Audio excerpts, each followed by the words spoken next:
আজকে আমি ভোলা মাছের ঝাল করব বলে এখানে পেঁয়াজ বাটা নিয়েছি, দুটো মিডিয়াম সাইজের পেঁয়াজ বাটা করেছি, আর রসুন, আর এখানে ভোলা মাছগুলো আমি ভেজে রেখেছি, আর লম্বা করে আলুগুলো কেটে নিয়েছি এইভাবে চ্যাপটা চ্যাপটা করে।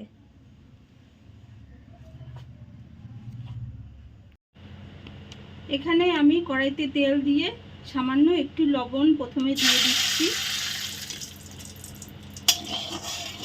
লবণটা কেন দিলাম, এখানে আমি মশলাগুলো দেব, সেই জন্য যাতে মশলাগুলো চারিদিকে ছিটকে না যায়, সেই জন্য এইভাবে আমি অল্প করে লবণ দিয়ে দিচ্ছি। এবার পেঁয়াজটাকে আমি ভালো করে এবার ভেজে নেব। যখন পেঁয়াজটা ব্রাউন কালার হয়ে আসবে তখন আমি এখানে রসুন বাটা দিয়ে দেব। সামনেই দুর্গাপুজো আসছে, আপনাদের সামনে আরও অনেক নতুন নতুন রেসিপি নিয়ে আসবো। আপনারাও ভিডিও দেখবেন এবং কমেন্ট করে জানাবেন কেমন লাগছে। ভালো করে আমি এইগুলো পেঁয়াজটাকে কষিয়ে নিচ্ছি।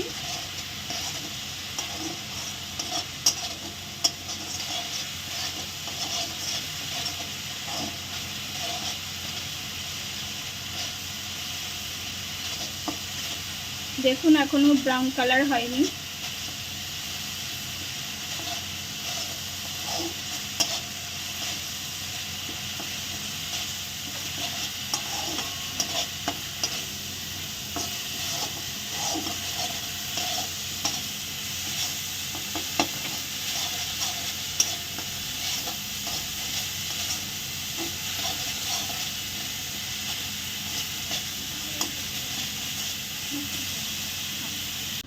দেখুন ব্রাউন কালার হয়ে গেছে, এবার আমি রসুনটাকে দিয়ে দিচ্ছি।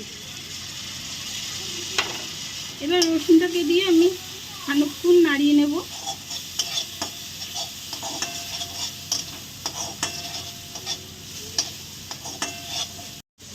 রসুন পেঁয়াজ কষানো আমার হয়ে গেছে, এবার আলুগুলো আমি দিয়ে দিচ্ছি।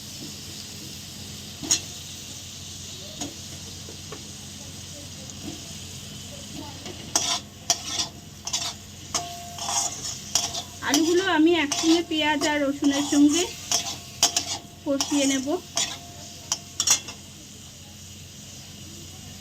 এখানে পরিমাণ মতো আমি 1 চামচ লবণ দিয়ে দিলাম।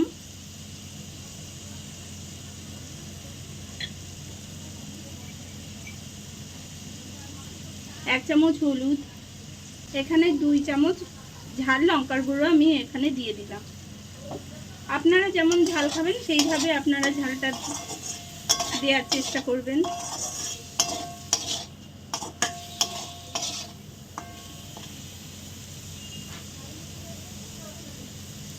অল্প সামান্য জল দিয়ে এবার আমি কষবো। আর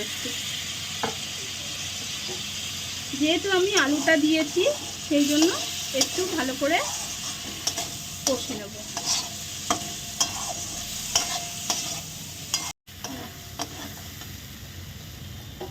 আমার মশলা কষা হয়ে গেছে, এবার আমি পরিমাণ মতো জল দিয়ে দিচ্ছি।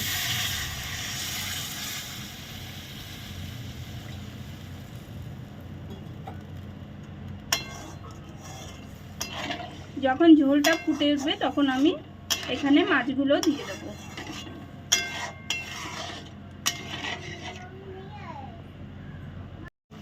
দেখুন ঝোল ফুটে উঠেছে, এবার আমি ভাজা মাছগুলো দিয়ে দিচ্ছি।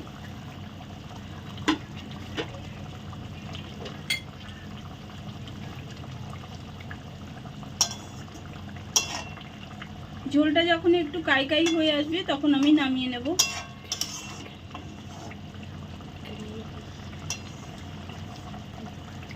ঝোলটা যখন গ্রেভি হয়ে যাবে অল্প, তখন আমি এটা নামিয়ে নেব।